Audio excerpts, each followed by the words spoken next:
What's up, and welcome back to Campfire Convos. On this episode, I have Caylene with me. She is a local to here author and publicist. What do I consider you? I just use the term publisher, but Publisher? I like it. editor.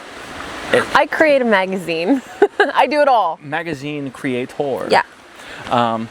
And on this episode, we talked about why being yourself is the best personal brand. Yep.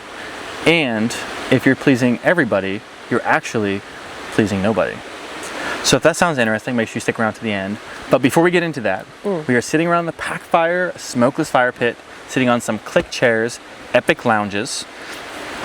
We're sipping on some Andy Shandy from the brew bank, also recently featured in a magazine. If you would like one, come to Elk County and get one, you motherfucker. But we're actually going to have someone come in and join us to take the Andy Shandy on her behalf. So she's sticking with water, but someone gets to appreciate the Andy Shandy for the episode, and it's not Carla.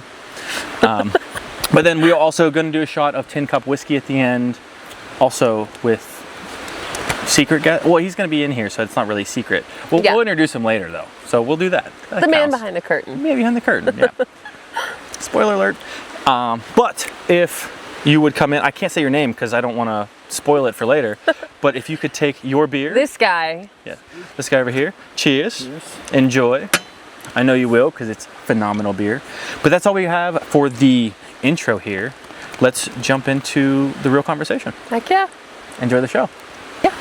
What is the one thing that really stands out to you that made you want to get into the creative space and start writing? Was there like a situation that happened, or just was it always part of your personality, or what really stands out for you? Do you want the real answer or the press release answer? I always want the real answer. Like I mentioned when we were talking earlier, I've always been creative, but where that comes from is my grandma. My grandma was a painter. She was at every single craft show, totes and totes and totes of stuff she painted, you know. But her thing was old saw blades, like the real long ones, or the big wheels, and then the steel milk jugs. Okay. She would paint banners, landscapes around the banners, and people would pay her good money, and still to this day, I actually featured a picture of me and her on our May issue, and I had people coming up to me going, "Oh my gosh, you're Kathy's granddaughter. Oh my gosh," you know. She passed away in 2007 when I was 9, and I was with her when that happened. Oh. So, yeah, so I said, do you want the real answer or do you want the press release answer? But being so young and something so drastic happening, it forced me to look at things through a weird lens. Yeah. But mainly, she taught me how to read when I was 2 years old, how to, I was painting and following Bob Ross tutorials before I could spell my name, you know? So when she passed, it was well, that's what you do. Yeah. That's what you got to do. And I think anything creative, but art in particular, lives on, right? You kind of always live on as long as your art's around and people are looking at it and people are consuming it. So it felt like a way to continue her art through my own. Oh, that's really cool. Yeah, and Evers and Elk is what it is because I grew up with them on Evers Avenue. That's where they lived, in St. Mary's, Evers Avenue. So that's where the name comes from. So it's still channeling her a little bit. Yeah. Hi, buddy. Unexpected visitor. Yeah. Hey. Hi. Milo. Go back over there. Huh? Go back over there, buddy. That's absolutely okay with me if he stays. If he's gonna lay down, we'll let him. We'll see if this works. I really love that, though. I really love that you, one, were able to channel it, and two, that you're able to give it a new life, but also the same life, right? Yeah, absolutely. That's really cool. Now, it started as art in the painting and creating that way, and how has that changed into the writing and stuff like that for you? Like I mentioned earlier, from a little kid's perspective, it's really easy to like finger paint or, follow along a tutorial, or your grandma saying, do this and you do it, and you just step by step, versus writing cohesive thoughts, right? Yeah. So that didn't come along until I was a little bit older. I was a big journaler, a lot of poetry, a lot of teenage angst. But it became a way where visually things didn't make sense to like channel what I was feeling or what I was going through anymore. So instead it became like verbal, it became written instead of drawn. And it just kind of stuck. It's also easier to hide behind writing. It's not instantly judged at a look. Like if you draw something or you make a painting, people are instantly judging it the second that they lay their eyes on it. It takes people time and effort to get into judging your writing. Yeah. And so you have to, you get to kind of hide behind the fact that maybe they just won't take the time to read it all, which, I don't know. So it's a funny little safe space, even though you're still doing the same thing and like using it as an outlet. Yeah. So you're being vulnerable, but in a safe way, a way that feels safe to you. Yeah, right? safer. Right. Yeah, for sure. That's really cool. I've written a handful of things. I don't think it's one of my skills. I used to get a lot of shit for it, like growing up. Like I was really good at math, science, that kind of stuff. Yeah. But reading and writing, well, let me rewind. Reading, I was really good at. In third grade, I had a senior level reading level, and then I stopped reading because it was boring. It wasn't hard anymore, and I'm just like, I don't care about this. Yeah. But writing, I was not good at all until college. So my freshman year of college, I was in like the dumb kid writing class, and that's mean to the other kids that were in the class. Well, there's only 6 of us, so they probably listened. Right. No, but so it was a night class. It was an accelerated, so it was 8 weeks. It was 4 hours a night on one night a week. And there was supposed to be like 7 of us in the class, and they ended up like 3 of them dropped after the week 1. But since we already started, there's 4 of us in the class, and they were supposed to cancel it, but we already started. So they let us keep it, right? Yep. So there's 4 kids, and there's 4 hours in the class. So instead of us doing a 4-hour class, the professor changed it and said, hey, I'm going to do a one-on-one with each of you for 1 hour. That's cool. And through that, it basically was like, I gave him my thing. Like I've not liked it. I've used to read all the time. I'm familiar with the words and I know things, but articulating them isn't something I've practiced a lot. Right. So that became, I was very uncomfortable with admitting that for a long time. But then after we talked about it and he started helping me with it, it just, the way that he made me approach writing made me really like it. Yeah. So I went from terrible at it to like, at least grade wise and like by the rest of the standard, like I started getting significantly better grades in writing. I also think I started caring about it more, which also obviously makes a translates difference. a lot. Absolutely makes a difference. Yeah. But I remember, so we wrote, I think it was only like 3 papers for that class, like the actual graded papers. Like we did a bunch of work stuff, but 3 papers. In the last class, the very last class, we submitted our paper, and we had like our grade for this, grade for this, grade for this. Yeah. Well, it was like, let's say I was at like an 85, right? So we grade all the things. He goes, 85. That doesn't sound right. And he crossed it out and he wrote 95. So he gave me like 10 extra percentage points. Hey. And I was like, okay, cool. But then he basically said, like, I just want you to know how proud I am that you have evolved so much. Right. Like, you came in this class basically saying fuck reading or fuck writing. Yeah. And you're leaving this class as someone who can give a shit about what they're writing in a way that can also make someone else give a shit about your writing. Because like my last paper was about like baseball and stuff. He's like, dude, I don't give a shit about baseball. But reading this made me give a shit because of how you connected it with me, or like how you connected yourself with us, with the reader. Yep. And so that was a really eye-opening thing for me, where I was like, oh, I can use my words and I can actually connect with someone. That's really cool. Yeah. But that being said, since college, I've only done it for myself. Yeah. I've not put it out there. I feel oddly more comfortable saying things than I do writing things, which I feel like is kind of atypical. Rare, yeah. For sure. But yeah, I don't know why that is, to be honest. I mean, you have it or you don't. I feel like both can be learned, but like some people just Yeah. What's the thing? I mean, you ask any of my family members, they'll just tell you I'm the biggest bullshitter ever.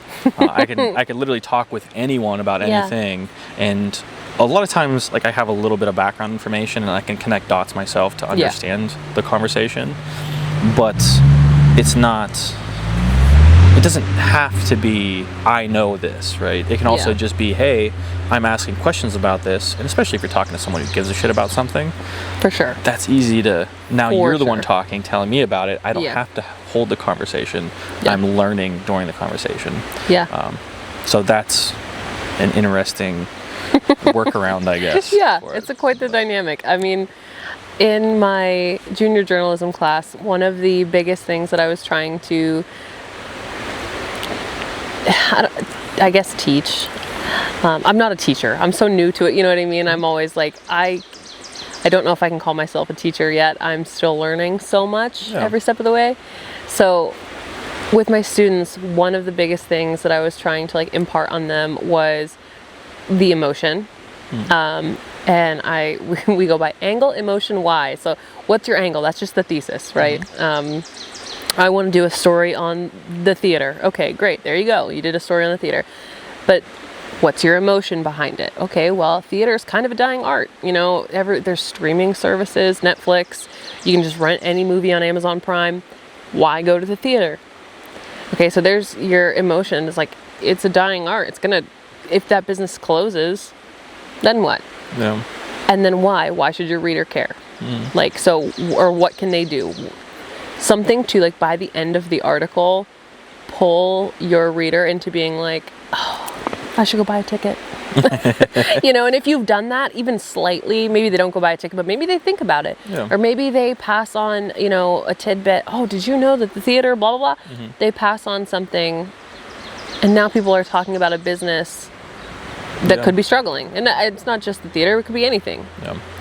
But yeah, giving your reader a reason, I've found, is so much more interesting, both for me, the writer, and to read, genuinely. But yeah, so that makes sense.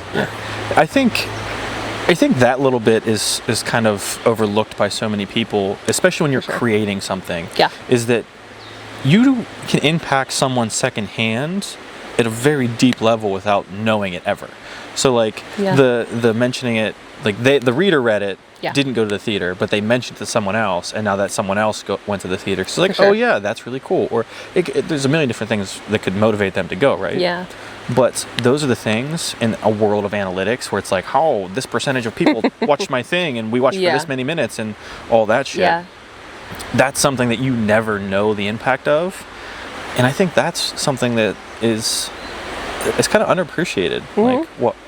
Just because I don't have the analytics doesn't mean I didn't make the difference. I'm enjoying this, and I'm doing this, and it's just underappreciated, I guess. Yeah, I don't know if there's a term for it in like the digital space, but in the publication space, it's readership, right? So you say you print 10 copies of something, and you pass it out to 10 people. Not only 10 people, it's not like it disintegrates after someone's done reading it. Like, they either pass it on, or a friend borrows it, or someone sees it on the coffee table or in a waiting room, etc., etc. So you have 10 copies, but your readership might be 200 people. Like, obviously those are extreme numbers, small and big, but you get the point. So one copy can equal, you know, a family of 4 all reading it. And then it trickles from them out, and it continues to branch.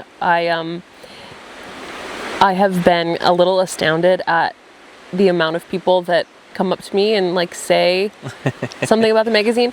Or my mother-in-law told me the other day, she goes, oh my God, we're getting ready. She's funny enough. She said, we're getting ready to go camping, so I won't have service, but I just wanted to tell you, this morning I was getting ready and packing the camper, and I saw someone running, and they had a copy of Evers and Elk in their hand, like rolled up, and they were like running with it. And I was like, what? That's awesome. Like, what do you mean? I don't know. So it's really weird to like kind of be out in the local, like, I don't know, just realm. Apart from myself, it's very strange to like see and be like, I did that. That's mine. That is really cool. Now, are you at the point? So just so our listeners know, like you're still pretty fresh on this, right? So Yes. you started in December of Yeah. last year. Yep. And you're six issues in? February, March, April, May, June, and July is about to come out. So yeah, July will be 6. So you're 6 episodes, editions, there it is. Yeah. 6 editions in, and you're seeing it spread. Yeah. Do people, like, do you push it out as part of yourself? So, like, do people normally, or not normally, but, like, do they yet see it as, hey, you are this magazine? Yeah. Is it? And how do you feel about it? Because that... It's something I want to get used to. Mm-hmm. I don't want it to go away. I don't know if I can say I fully enjoy it. No. Because it is so different. Mm-hmm. Up until now, I have kind of been a person that's able to just exist. Yeah. And like I said when we first were talking, I'm a homebody. Yeah. Most of the time I like staying at home. I'm a really anxious person, so going out in general is like a bit of a reach sometimes for me. And now it happens more often than not.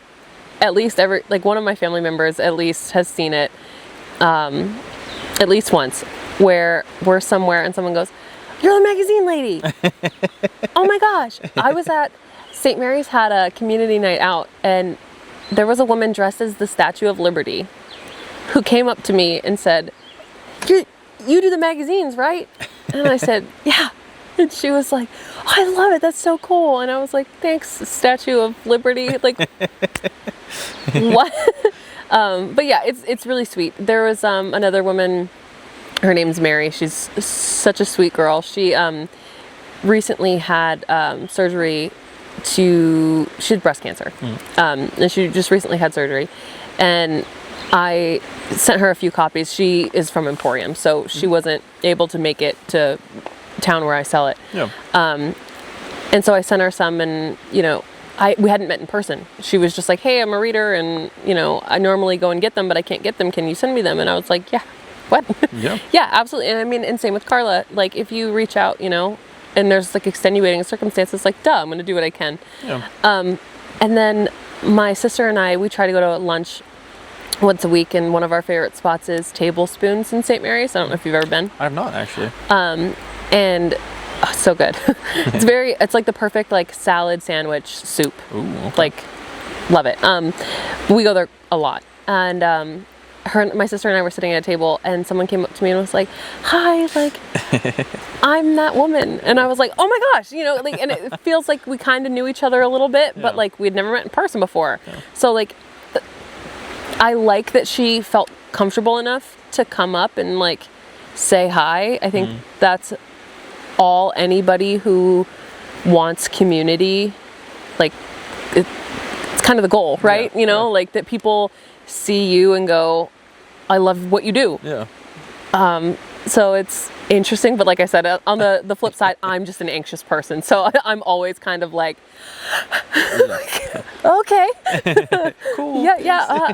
And like all of a sudden, it's like, oh, I'm really being perceived. Yeah. And like, I'm not wearing them right now, but normally I wear quite big glasses, and I have a hat on, but I have blunt bangs, so they're very defining features that make me easy to stick out. Like, well, it's the glasses and the bangs, like it's her. And it's cute because like that's my brand and it's working. So like when I make videos on Facebook and I have my bangs and my glasses, people correlate the two. It's great. Yeah. It's working, shows you that it does in fact work when you market yourself that way. But vice versa, if I hide them and then I take my glasses off, I get the, "Who are you?" It's people don't believe Clark Kent and Superman, but it is a real thing. Yeah. So question on that then. Why no glasses and bangs tonight? Two things. So the press answer, I would say, oh, it's warm out, and hat for the sun, and the other side is absolutely to hide behind. I can hide behind my hat a little bit. Yeah. Just safety nets, you know what I mean? Understandable. I mean, especially in an uncomfortable situation. This, for anyone listening who doesn't know, this is the first conversation we've had ever. Yeah. Well, before the camera started rolling, we had a little bit, but today was when we met. Yes, absolutely. Met today, and this is also the first like media opportunity that I took. Yeah. So, first of many. Taking off the training wheels. Yes. Yeah, we are full sending it in an hour-long podcast. Yeah, 100%. I'm just like, hey, Diving in. Yeah. That's the way to do it. Like sink or swim, right? Like. Yeah, I mean, and like you said, if what you're doing gets even one person like trying something new, or comfortable in something they were previously uncomfortable with, like you did the thing. So you did the thing. Yeah. You did the thing. I'm glad I could do this. Got a girl out of her shell.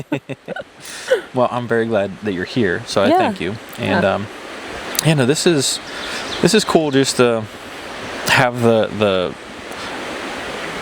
I've talked to creatives, but it's I feel like you're unique in that way of like being a part of the early part of your journey. Yeah. The something you're passionate about, and I mean being able to help with I don't want to say pushing that because I really haven't done shit, but like I know what you mean. Just helping in a way that feels like I can try to make a difference. Yeah. So it's cool to thank you for having me be part of that, I guess is what I'm No, getting I at. appreciate it. And I mean, even just the four of us sitting down,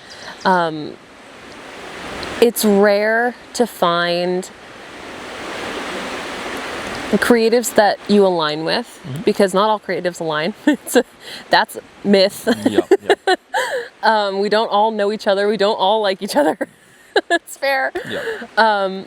But it's when you do find people that it gels with and it feels easy with and it feels comfortable with, it's so refreshing, because I feel like most of the time, not everybody is doing freelance work or creative work or working for themselves, or so when you're talking to people who get the life that you're living, it's so refreshing. It's so nice to not have to like justify it or like over explain it or talk about pros and cons, because like life's great. And most of the time I like kind of have to hide that a little bit, because like I don't want it to come off like I don't do anything important, or I'm just like dicking off 24/7 because I'm enjoying it. Yeah.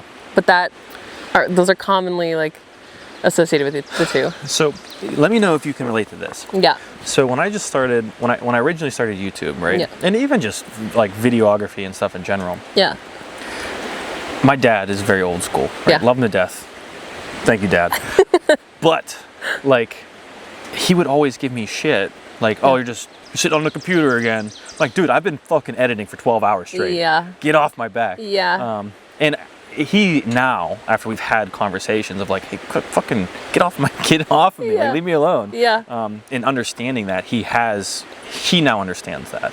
But that's someone who's really important in my life, who I took the time out to explain. Yes. Most of the time, I'm like, if you don't see this, you can get fucked. Like, you don't see how much actually goes into this. Yep. Yes, I'm doing a lot of fun stuff. Yes, I'm in a beautiful place. I'm going to be staying here for the entire week. That's pretty cool. It is absolutely I'm going to beautiful. have 50 hours of editing after I leave this week to go home and do. That's so true. That part sucks. That's so true.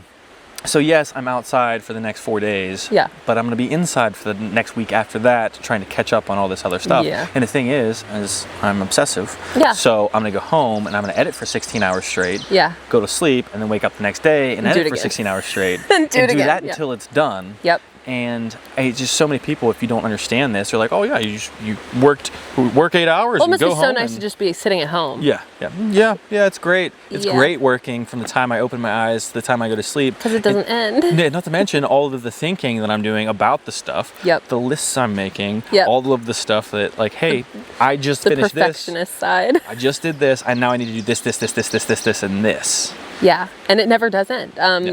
And I envy, my husband and I talk about this quite a bit. He has a clean stop, and he works in Du Bois. We live in St. Mary, so he has an hour commute to work and home from work, and so on the way there he can like mentally prepare, and then on the way home he can mentally like decompress. He drives in silence. I think that's psychotic. Personally, Judging a little bit. Yeah. I think it's absolutely psychotic. We drove in silence on the way here, and I was like just on edge. I don't know how he does it. Yeah. Because again, it's always going up here. So if I don't have sound to like cancel it out, like I can't just sit in silence. I'll drive myself nuts. But he decompresses. So he has that routine of like, I'm getting in the car and I'm driving there. I know that I'm going to do this for the next 8 hours. And then I'm going to get in the car and I'm going to drive home. And unless someone calls him, he's a manager. So, I mean, sometimes there's issues, but unless something crazy goes on, he's done. Yeah. And, you know, I'll be up in my office or on my phone and he's, what are you doing? Talking to people on Facebook, answering emails, answering texts.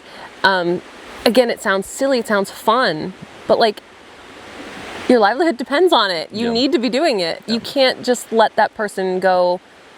I mean, again, it's not that deep. You could, but like you feel like you can't. Yeah, I mean, you have that, like the initial impact, and then you have the secondary impact and so on and so forth about like how ripply is it, like maybe you got them way down here that it actually mattered, but right. But no, so my dad is a manager for Walmart, and I always envied his ability to do the same of like, hey, like turn it off. He's not bringing his shit home.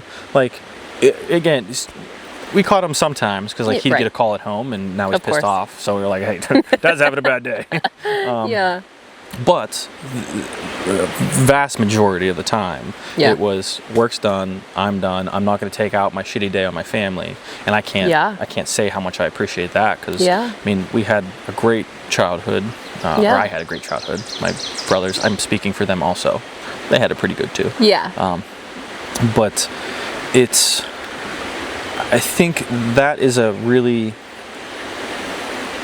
it's a very different life than what we're looking at and what we're working 100%. with. I think it's hard for people, like it was hard for him to understand my life because it's so vastly, it's literally the opposite, right? It looks lazy or it looks like you're not taking anything seriously, but like... I care about my shit a lot. Like 100%. I mean, if your husband's a manager, I'm assuming he's the same way where it's like, the people matter, right? Like you can't be a manager and not give a shit about your people. So to say my dad doesn't care wouldn't be fair. Like to say he doesn't care about his work because he cares about his people. It's separated. Yes. It's a very, very distinct line of like, this is this, this is this. For us, it's so like... It's us. Yes. It's you. Yes. It's you. And that's why I've had such a hard time like transitioning from outward, like other content outside of myself to I am the content, myself is the content, because again, if I am editing a wedding video, people aren't looking at me, they don't know that I did it, they're looking at the beautiful bride and the happy groom and oh my gosh, look how cute. And you might have some sticklers that point out some editing things if they know what they're talking about enough to see it, you know what I mean? We'd see it. But at the end of the day, like when they say, oh my God, you did such a good job. And you're like, yeah, cool, great. It's different when it's you talking or your writing or your face or, something you poured your time and effort into and then people don't like it. Or shit on it or don't take it seriously. And you're like, I just spent 38 hours working on all of these like, and I haven't stopped and I just wanted you to see it and you're just like like you better give me better than a because absolutely not. It's not setting well up here. No. So I'm going to challenge you to do the same. So this is one of my goals for this year. I want more haters because I feel like I'm not pushing the limit enough if I don't have people hating me for doing what I'm doing. I get what you're saying. I do get what you're saying. I'm challenging you to get some haters. To find some. Yes. Because I mean, if you're putting yourself out there enough to the point where you're finding them, you're probably doing something right. Yes. I agree. Like, life is polarization, right? Like, absolutely.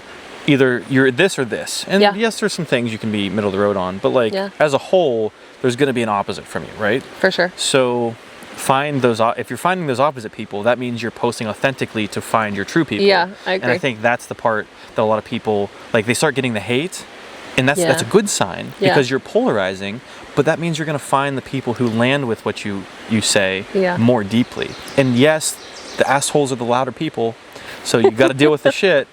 But if you're getting the hate, that means that you're connecting with people in a deep, meaningful way. 100%. one of the things in my menagerie of businesses and freelance work that I've done was branding.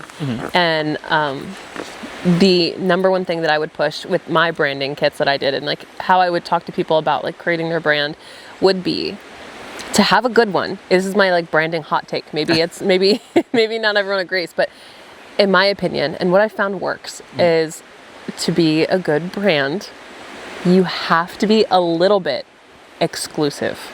You have to be for something, for someone, but if you're trying to be for everybody, if you're trying to just blanket it, it does not come off authentic. It does not come off genuine. So for example, like with the magazine, it was really easy. It's Elk County. And that's it. It's not sold outside of Elk County. I've had people in outside cities ask to sell it, and I have politely declined, because I know that there are people that would appreciate reading about Elk County. That's great. Come to an Elk County business and buy it. Support an Elk County business and get it. That's what I'm trying to do. So like, it's for us. It's not for the rest of PA. It's not for the rest of the world. Like, it's for us. It's ours. And like, go away. But that breeds that same level of loyalty that I'm giving to them, they give to me in return, because they're like, no, she ride or dies for us and she puts us on the map. So we're going to do the same thing. Like a give and take of exclusivity a little bit. I think this has to be a common phrase. I'm sure you've heard it. But if you try to be for everyone, you end up being for no one. Right? Yeah, absolutely. So like, to your point of exclusivity words, I'm still navigating that part, because my goal for like the Meanderin more specifically is getting people outside, right? For sure. And I'm not going to gatekeep getting people outside. Like, if you want to go outside, go the fuck outside. That's the thing. But there has to be some measure of exclusivity. I can't talk. It's a hard word. Yeah, words are just not my thing sometimes, which is funny because I do them all the time. But anyways, so I'm struggling with figuring out how to find and build that exclusivity. And I just, like you're saying, I very much realize that's a very important part of the thing. I just don't know how to apply it to the stuff that I'm doing right now. I've had some ideas that have seemed to work. So my sticker, which I don't have fucking anywhere right now, it's on my back, but I have a big logo that I have stickers for everything. And when I would do events, I would make a sticker for that event.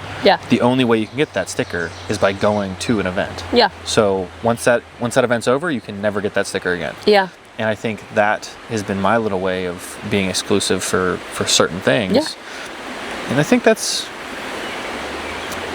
makes things special, right? So like the people, maybe I had 5 people go to an event and I made a sticker for it. That's a lot of fucking work to make, go through the design and the getting it printed and the paying for it to get printed and going to pick it up and doing all this stuff. And only 5 people got to appreciate it.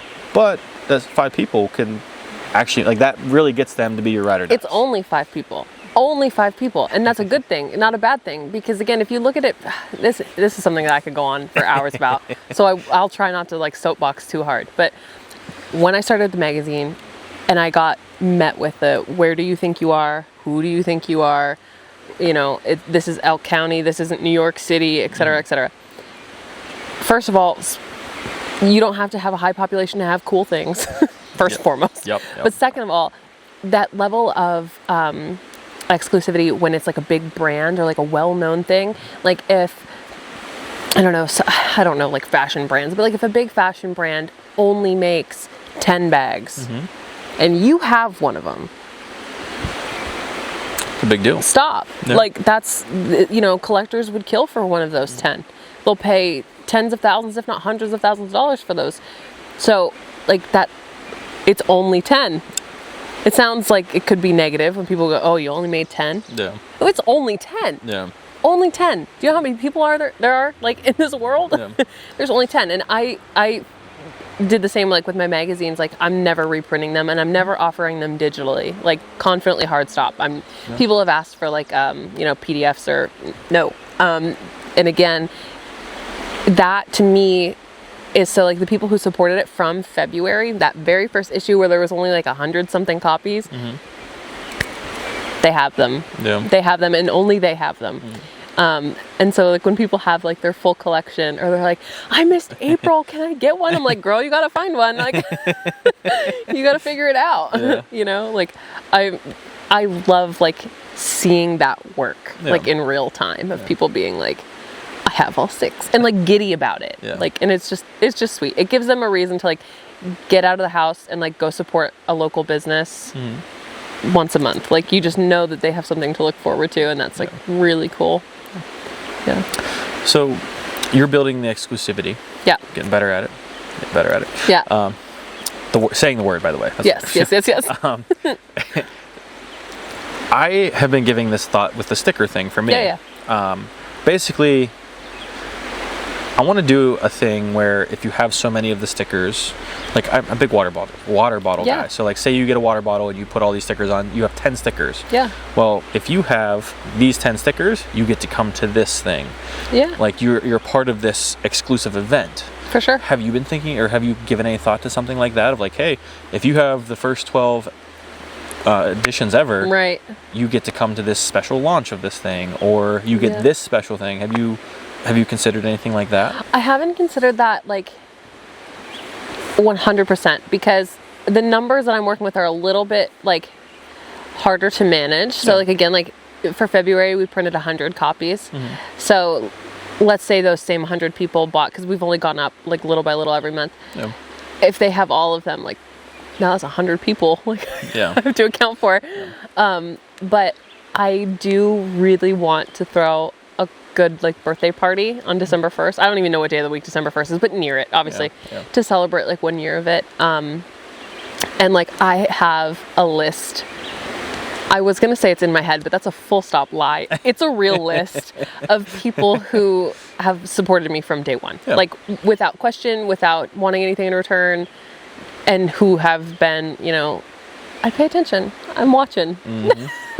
I keep track of it, and that might sound insane to some people, but like, it's just so I don't forget. I see so many people, I talk to so many people, so like, I do have it in my head that like they have supported me, so I'm whatever you need, you know, people on that list. Right. Yeah, I think that's another thing, especially big brands, right? Like we're kind of coming back on a swing of everyone was big brands. I want this, I want Nike, I want Under Armour, I want all these big things. But now it's like, no, I want the mom and pop stuff. I want the little guy who gives a shit about the impact that they're making. And I feel like we're finally on that, the upswing for the little guy of like, hey, no, we want the real connection. We want the influencer who has 1,000 followers. We don't want the guy who has 1 million. It's niche. Yeah, very. It's niche. I was gonna say niche. Yeah. Niche is how I say it. Do you actually say niche? Niche? It depends on the context. Yeah, I don't. Is it like actually, or is it just how you say it? It's just how I say it. Okay. I didn't know if there was like literally an actual tomato way. for me. Okay. But yeah, no. So like, you just. The more niche you are, and the more connection you can build, the more people appreciate it. And we're finally to that point where people are really appreciating it. I think that, and you said you started with social media too, so like you know, it's now, social media is now like a price you have to pay. It's no longer like an additional thing or an extra thing. Like you gotta. Yeah, it's not an option. No. Love it or hate it, you really should. Now granted, people who have been, you know, businesses that have been like inherited or like literally grandfathered in, like, you have generations of word of mouth. That's great. You might not need to rely on it. But if you're starting new, you have to do it in some capacity. You don't have to be, you know, an influencer or a content creator to make it work, but you do have to pay the price a little bit. In that same vein though, that now what used to be like this kind of mystical thing of like, oh, you know, YouTubers, how crazy, but now you can be one. You want to go do it. You can literally see the loop happening where it's like having 100,000 followers doesn't mean anything. It does, but like in the grand scheme of things, comparatively, it's like, well, okay. everyone's on social media now. So it's like inflation, I guess. Yeah. It's like a funny word for it. Yeah. But like that amount doesn't mean as much as it used to. It doesn't hold as much weight as it used to.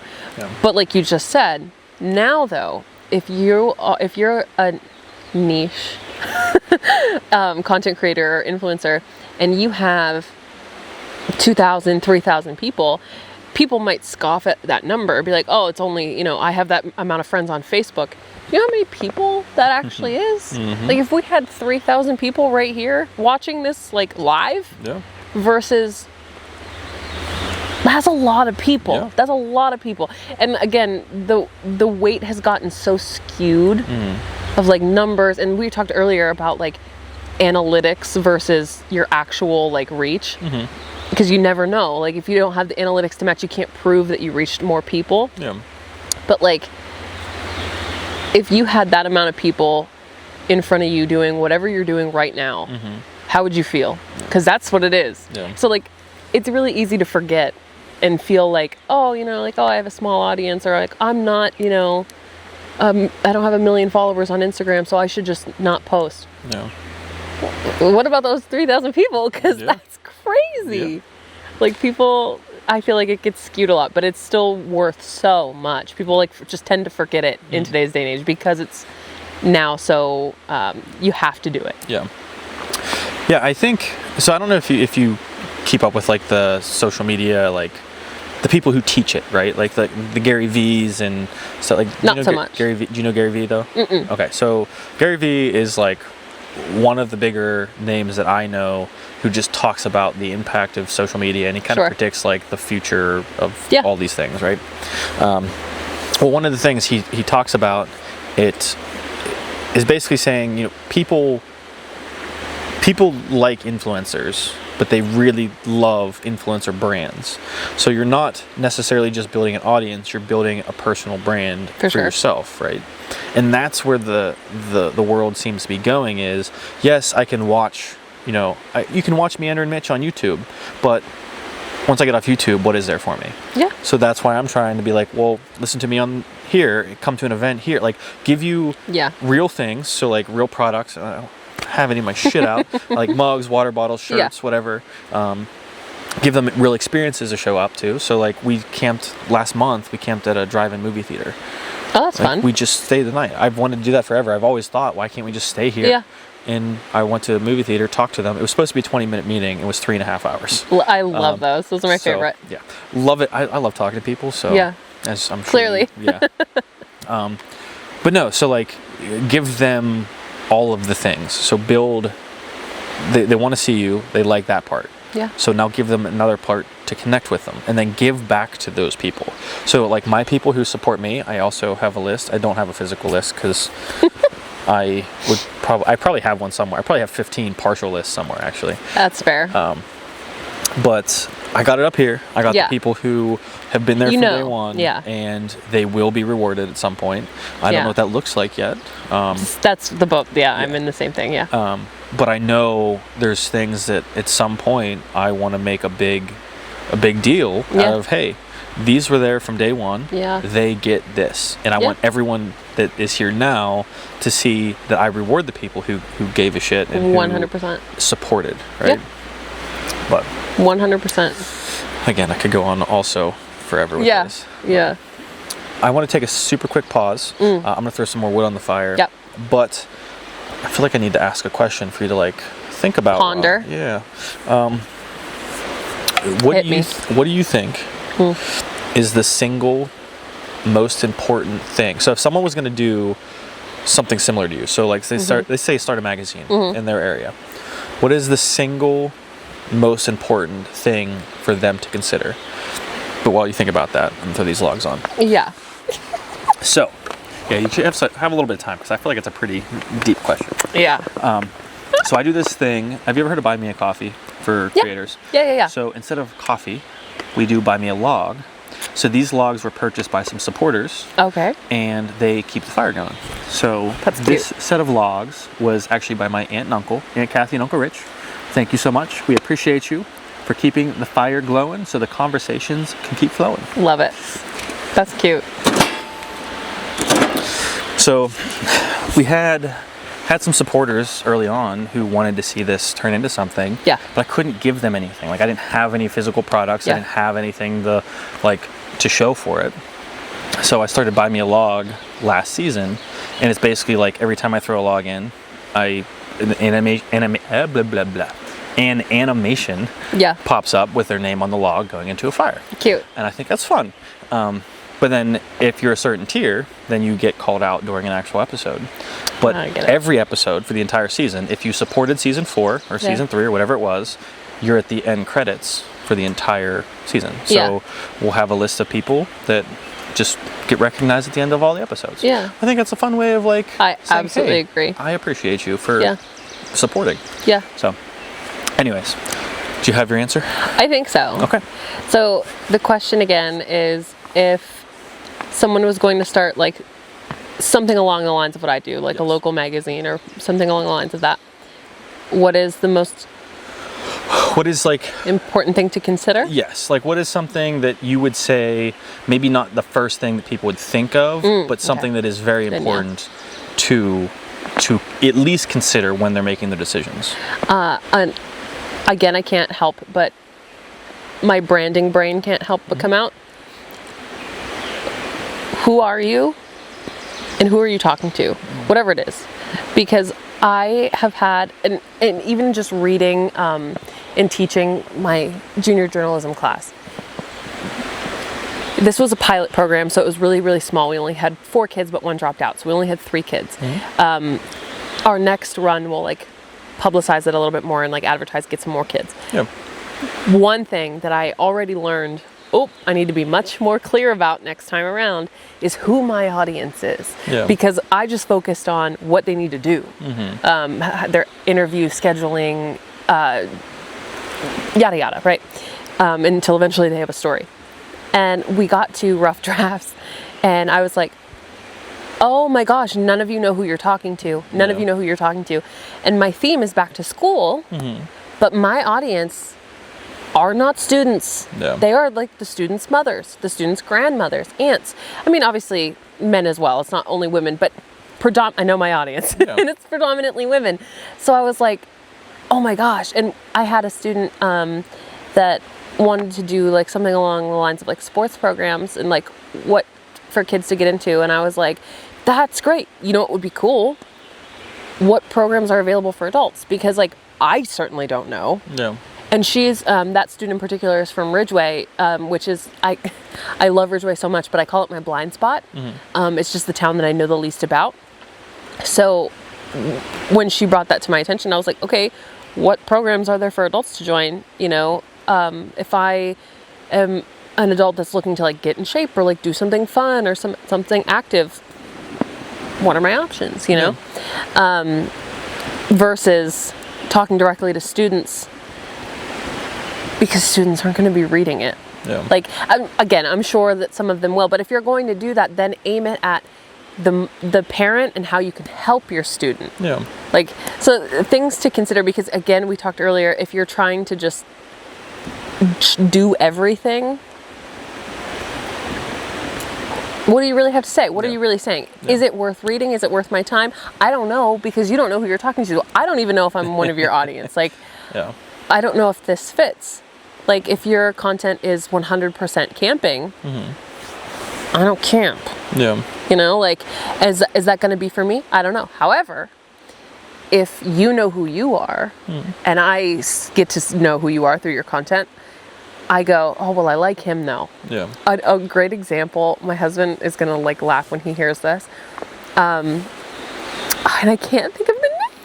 Oh my gosh, there's this YouTuber that we watch. He's from Pittsburgh, so he's a Yinzer, which we love all the more. Okay.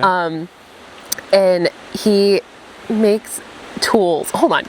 Logan, who is the YouTuber that we watch that does the tool stuff? What is his name? We were trying to figure that out too. Oh, wait, really? We were talking about it back here. That's hilarious. That's hilarious. Yeah. I can't believe they were talking about it too and can't think of it. He was an ex-football player for the Steelers. And anyway, the whole video is tools. And the videos are I bought every Ryobi tool, or I bought every DeWalt tool.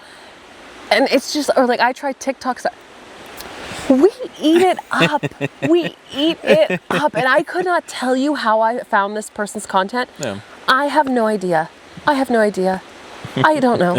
But it's them. It's the people. It's him and his, like the other people in his garage and stuff are so funny. I don't care about tools. They're all woodworkers. That's like the thing. I don't do woodworking. Neither does my husband. It's great content though. Like we will put it on to like go to sleep or like, you know what I mean? Just have it on in the background. So even if I'm not your audience, I might like you for you, not for your content. So like there's both. And that's something that like I definitely did not consider. And at first you might not know. It's you try the things until you figure out what works. But I didn't realize how important that actually was, because if I make a whole issue that my audience might not be that interested in, and then I see the real-time data that issue is not selling at locations, and I go, oh wow, okay. Like the March Arts one, 2 business days, and it was gone. Nice. And I was like, okay, we like art. We like talking about artists. So it's really interesting to do like audience development. The audience development side of it is, I would say, like the part that you can't account for in the beginning, but you really have to pay attention to once you start. Yeah. Actually, I just kind of had a conversation with Carla about that. Basically, we were talking about like making one-off like YouTube videos. 'Cause that's what we do, right? And the example she gave was like, okay, if I do all this camping stuff, and I decided to do like a tiny home video, where it's like kind of related, but it's not really related. Yeah. My thing was, you can do that if it's connected, but also you can only do that if you're prepared to now dive into that. Because now if you get like... What if it works? If that's the thing that, like, if I'm sitting here... What if it works? So I just broke 2,000 subscribers. Cool. Super proud of that. Yeah. It's been a long, that's a big deal. Slow journey. Yeah. But I feel... How long has it been? What's that? How long has it been? About a year and a half. Oh, so that's cool. Yeah. That's cool. So we got monetized in January, Hell February. Yeah. And then, so monetization is at 1,000 subscribers and 4,000 watch hours. Okay. So I had 4,000 watch hours before I had 1,000 subscribers. And then as soon as I got to like 999, I got under 4,000 watch hours and then broke 1,000. So it took me an extra second, but we got there. Yeah. But then I posted That's a video. very cool. Thank you. I posted a video not too long ago that has done pretty well, and it doubled my subscribers. Yep. Right. So it's that easy. It really is. It literally just takes one video. Yep. That's why the consistency matters so much. Yes. But the thing was, if I want to go do that tiny home video, I now need to be ready to like, okay, if I like that and I want that to be my thing, now I have 5,000 subscribers that are only there for that. So I can't just go back to only outdoor stuff. So how am I gonna? And I think brands are gonna evolve, right? Like for sure, it can start 100%. as an outdoor thing, and now I want to do outdoors, but I want to do outdoor tiny homes. Yeah. Okay, I niched down a little bit, and now I got a bigger subscriber base because 100%. of that. I think for that applies to any brand is you can make a one-off to test the waters, but only do that if you're ready to service that audience, right? Like don't... I just remembered the name. What was it? John Malecki. John Malecki, okay. Yeah. We'll have to add the YouTube channel down below. John Malecki. I wish they had been like, yeah, we just remembered it too. But yeah, so like if you're ready to service that audience, then put it out there. But if you're not interested in that, or like for you, right? If you don't want to write about something specific, don't fucking write about it, because then people are gonna ask for it. 100%. Right? And I love with the themes too, because people will come, they'll be like, oh my god, how do you come up with the themes? That's so creative. And I'm like, I had a list of 12 themes in December. Because again, I'm a list girly. List. Yeah. And I was like, well, February, I'm going to be starting off the year. What's the cause that's near and dear to my heart? First responders, particularly the Crystal Fire Department in St. Mary's. I will support anything and everything they do. I wanted to start with them, and I think, it's right here. He's a local fireman, is actually on the first cover. Awesome. Like, that was important. If you're okay, Yeah. like we can show it on camera, but like, are you okay sending me like the files that I Yeah. can like put on 100%. so that people aren't seeing like reflected? You're right. Yeah. I'll send like the actual cover. Okay. But anyway, so I started with the volunteers and the first responders, and then it just kind of like tumbled. March is like some month with creatives, and then April's spring, so like farming and gardening. May is Mother's Day, so we did family. Like June is summer, so we did like get outside and have a drink. Yeah. Like it's not rocket science, Yeah. you know, but like I like preemptively did all of that with the thought in mind of, one, I don't want to just like, again, I also love the art community in Elk County, so like I could write about them once a month. There's absolutely enough to. Yeah. But it's not everybody's cup of tea. Mm-hmm. So I wanted to like spread it out and be able to focus in a way that like didn't burn me out. Yeah. Yeah. Like you just said. But at the same time, it keeps me learning, keeps me not burning out, but it also like keeps people entertained, where it's like, I might not be interested in the arts, but you know what? September, for example, is my trade skill issue, and people might be like, but I'm going to grab that September. Yeah. But I'll be in there September. So like, if people only pick up, June, September, and November, great. Yeah. Fine. That's also okay. Yeah. But you're right. Like, I'm not going to write about something if I'm not interested in it, or if it really like serves me, like if it doesn't, like, I'm not saying everything has to serve me. That sounds like really selfish, but it is, at the end of the day, my writing. Yeah. So like, I need to be passionate about it. I need to have at least some curiosity in it. And I won't say which one, because they're all my babies, but I did have one issue that was really difficult for me to write about, because it's not that I didn't care, but again, my heart just wasn't in it. So I had to like force it a little bit. And I was like, dang. No. I need to like be more selective and like pay more attention to like some ideas that I actually like feel. Yeah. Because I write in a passionate sense. I don't just write like basic facts. So if I was just recounting, This happened at this day at this You're place. Right. So if I was just regurgitating like facts, I don't need to have my heart in it. Yeah. But when I'm adding, like I said earlier, like angle, emotion, why, and I'm trying to put an emotion into it, if I don't have that emotion when I'm writing it, it's really hard to convey and make someone else feel. Yeah. Yeah, and you don't even know what to make them feel because you're not feeling it, right? Like, Right. are you supposed to be angry right now? Are you supposed to be happy? Yeah. Or you You don't know, neither do I. Yeah. No, That's funny. It is an interesting take. No, I mean, Yeah. I agree with you. So, Yeah. so I want to challenge it a little bit, if you're okay with that. Mm-hmm. So, we talked about like, if you're for everyone, you're for no one kind of thing. Where is that balance of like, hey, I did art, I'm doing outdoors, I'm doing the volunteers. Do you struggle finding that line? Because I know I struggle with that. Like, I'm expanding this in this way, but again, not in a way that I don't feel comfortable with. Yeah. But I guess just where's that line? Do you have that line for yourself of like, this is too far out? If so, I haven't met it yet. Mm-hmm. Like, there are little things that make separation easier in my brain. For example, every other magazine has, like, they all have different colors. Mm-hmm. So every other magazine is warm color, then a cool color. Nice. Warm, cool, warm, cool. Yeah. Again, just to separate it visually, for me, I'm staring at it for so long. Oh, I'm sure. And my husband proofreads. And so, like, once it's out, we don't look at it. Yeah. It's rare that I'm sitting and looking through a physical magazine of my own. But visually, I'm going to sound insane. Have you ever heard someone say, and my husband's going to laugh when he hears this.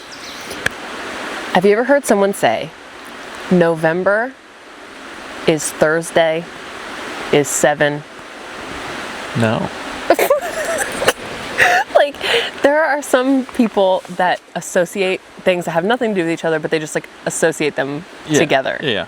Like, in school, your textbooks, you put book covers on, they were colored. What color was math? For me, it was blue. I feel like it was red for me. See, he's a red. Yeah. He's a red math guy. Yeah. And I'm like, red is social studies. The yellow is social studies. Yellow is English. No. English is blue. English is blue. Right. So I have... No, I'm sorry. No. Green is obviously science. We can agree on that, right? No, that's actually why I was going to retract, because I think blue might have been science. Oh. But green also does make sense. Mitch. So I don't know. Now I'm questioning. I feel like I need to find an old, Yeah. photo of me with a book cover somehow. Yeah. Which one was it? Right. But it's that same application in my head. Okay. Where I just associate certain months with certain things and certain people with certain things. So I kind of look at it like, if I could just put you in my brain for a second, you would see visually what I'm looking at. Mm-hmm. I look at my calendar like a conveyor belt, but it's up. And so it's slowly moving like this, okay? And on it, I have pictures and people and businesses and colors and sounds. For me, it just is. Yeah. I'm just that's what I'm going to do. I don't know. Yeah. No, I like it. I don't think that that's a helpful answer to anyone listening, but... No, I'm sure there's someone out there with a conveyor belt brain. Yeah. It's a thing. But that's the creative process. Is it's just what I associate, and what emotion I associate, and what picture I associate. I will text Olivia, my amazing photographer, who I could not have done a single thing without. I have to specifically say, but she'll say, what's the vibe? And I give her the weirdest, as you just saw, the weirdest conglomerate of whatever's in my head. Yeah. And she's got it. I'm so excited for people to see July, because she knocked it out of the park with just me being buzzwords at her, and it sticks. Awesome. I can't wait to see it now. Like I said, I don't think that's actually creatively helpful, but I mean, it's real. Not to everyone, but to the people it's really helpful, right? Yeah. That's the thing. It's just weird up here. It's real weird. It's real weird. Me too. It's...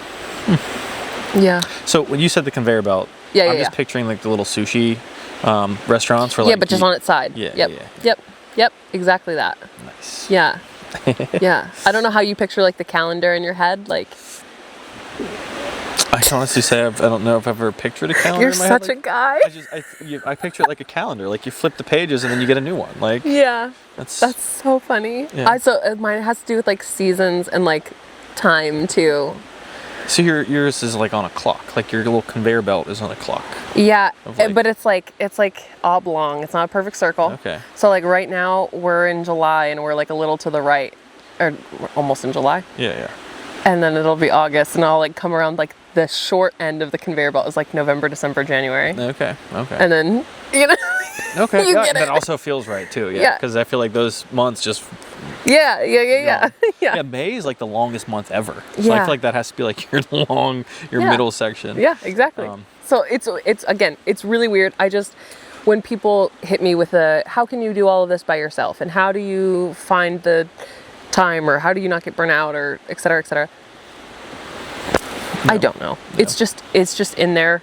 And you've mentioned earlier with photography, videography, editing, you can see it up here. Mm-hmm. And it's just a matter of hoping something comes together that's tangible, that other people can look at and go, oh, okay, I see what you're saying. Yeah.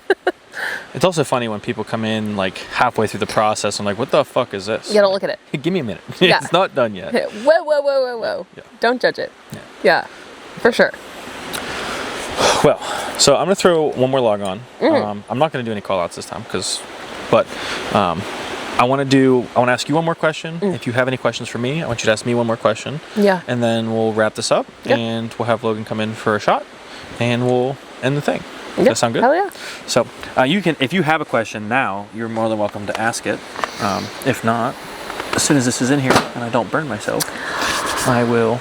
My question for you would be, what's Mitch doing 20, 30, we're talking long term from now? Retiring? Yeah. No, so funny enough, I don't know why that's my first thought, because I never want to retire. Fair enough. I mean, I feel like a lot of creatives feel that way as well, where they're I can do it forever. Yeah. I want to build a life that I don't want to retire from. That's Yeah. been my goal for a long time. Yeah. Long term, so I think social media is changing a lot of stuff with businesses. Yeah. I would really like to be able to flip businesses. So I want to go Okay. into like a small town and find a family business that matters to the family and say, hey, I see the history here. I see the struggle that you had. I want to give. Here's what it could be. Yes, I want to give you the opportunity to Love that. to live this I'd watch on. that TV show. I know, right? There's actually there was a very similar. What was it called? There was a show that was kind of like this, but he wasn't. He was just. I think he just wanted the money. I could be wrong. Maybe he wasn't. I mean, I think it was called The Prophet, maybe. Like Profit, like PROF. Like, Yeah. Yeah, not like. Yeah, you get what I mean. Yeah. But anyways, he kind of went in and he would just buy the businesses and flip it. Right. I want to do it where like the family still owns the business. But Right. like, hey, fix it. Like here's all the tools you need. yeah. I want to see you put the work in to fix it. Yeah. But yeah, just be able to give new life to something that has had a legacy. Because my goal for me is to build a legacy. Yeah. So if I can build my legacy and then part of my legacy be to help others continue their legacy, that's pretty fucking cool. Yeah. It's a very cool branch. Yeah. So flip businesses in a helpful way. I want to build experiences for people all over the place. Like the thing I'm currently hooked on is like glamping and camping experiences. Like, yes, I think outside is amazing, but I think there's a large portion of people who would really benefit from getting outside Yeah. who aren't ready to go like camping. This feels targeted. I feel targeted. I need the glasses and the hat, or the glasses and the bangs. The Yeah. hat's shielding too much. Yeah. No, but yeah, But someone, you're right. like- I'm like not if an there outdoors was- girl. If there was like a nice little like glamping dome here where you came in, you had air conditioning, the bugs would fuck off. Yeah. And you could walk outside on your porch and have coffee to this. Right. Yeah. You are I significantly, might be more inclined. Yeah. significantly Yeah. more likely to do that than to come out here and sleep in a tent where Yeah. you're like flinging spiders off. We're in the middle of nowhere and I wore heels. So, yeah. So the glamping tent, not the Yeah. tent. Yeah. But yeah, so that's part of it. There's so many different parts of it. And Yeah. the thing is I'm gonna try them. I'm probably gonna fuck some of them up, but the ones that stick are gonna stick, and I want to help people. It's not that deep. So it's not that deep. Try it out. It's just money. Yeah. At the end of the day, it's just money. Comes and goes. Yeah, it's gonna. It comes and goes. I always say this. I'm gonna put it out there because the universe just does it. Yeah. Like I've lost a lot of money. I've made a lot of money. I fully 100% without a question in my mind know that the universe will always provide me with the money I need when I'm supposed to have it. I'm laughing because I feel the exact same way and I get called like delusional or like, but it is just a mindset. Yes. It is just a mindset. I don't stress. And that's not because I don't take it seriously. Mm-hmm. Like, don't get it twisted. But because I know that it can come off like, oh, I'm so like blasé about spending money or losing money, but Yep. it will come back. Yep. It will return. We will figure it out. It will, like, that's the mindset. I can't tell you how many times I've been sitting there like, I need to make $5,000 by Friday. Yeah. And I'm just Yeah, yeah, chilling. yeah. And people are like, how are you not do losing you your mean? mind Yeah. right now? And I'm like, it's going to happen. And then, I get a call the next day. Hey, And I'm like, you wanna that's do this one wedding? client. Yeah, literally. That's literally. one And I think client. that's, people get mad because it's like, I'm not worried about it because it's one client. I put a lot of fucking How isn't work it into ruining making your it. life though? How aren't you miserable over it? How aren't you making yourself sick of it? Yeah, just because that's what you do, that's what you want me to do? No. It's a mindset. I'm Yeah. sorry. Yeah, like, you... I'm living. I think that's another part of like the entrepreneur versus For sure. like normal people, right? 100%. It's like we understand that It's that's a going to be part mindset. of it, right? Yeah. But building the life to have the high value skill Yeah. to be able to get yourself out of those situations is also a big part of that. And I think that's For sure. I mean, and with everything, at least what I'm saying, I'm not going to speak for you, but with everything that at least I'm saying, there absolutely comes an ounce of privilege, like, to be able to say the things that I'm saying. Like, and I always feel the need to, like, double down on that and, like, hold, like, it's just the other side of the coin. One side is I'm like, yeah, you know what? That's the mindset that I have because I know myself and I know that I can figure it out. I can get it done. I can do the work, etc. But the other side is I have a security blanket. I have a security net. Like, my husband has great health insurance and, like, little things like that. But those make or break a Yeah. creative's ability to take risk. Yeah. And so, like, I often say I could not do, he's my patron of the arts, you know what I mean? Like, I couldn't do anything without the stability that he provides, both like literally and metaphorically. Yeah, like, yeah. so it's there. I just feel like the need to like always gesture to like the man behind the curtain because without him, like, I would not be able to feel so confident in just being like, you know what? I've only had this job for 2 months. I'm going to quit and do it myself. And he's like, you go, girl. Like, hell yeah. Figure it out. And I'm like, no, I will. And he's like, I know. I wasn't joking when I said yeah. And he's like, go ahead. Yeah. Figure it out. And, you know, he like gives me like my space. Yeah. And to just be like, he doesn't know if I'm going to like hand him a check that's like $100 or like 10 grand. Like, Yeah. it is literally just up in the air. We don't know. But like you said, you make a lot of money, you lose money. It's just fun. I don't know. It's fun. Yeah. And having that mindset is so much more freeing. Yeah. You're not stressing. You're not like literally killing yourself over it. Like, Yeah. the more you stress, the more you physically die. So it's like, Yeah. you know what? 100%. Just chill. Yeah. Well, I was going to ask you another question, but I feel like I really liked how we ended that up. Are you okay if we just wrap it up there? Yeah, it's absolutely fine. I would like to ask the man behind the curtain to come in and do a shot. Man behind the curtain, can we have you join us? I don't drink alcohol, so my husband's going to come drink it for me. He's going to do a little shot of some tin cup whiskey. Tin I cup did have to whiskey. twist his arm for him to come in and drink whiskey, so... He's a whiskey man. He's not a cameraman. I don't know if you've ever tried this brand, my love.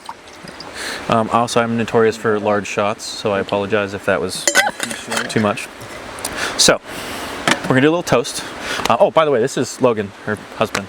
I feel The like man behind the curtain. Yeah, the man behind the curtain. Now uncurtained. Yeah. But to...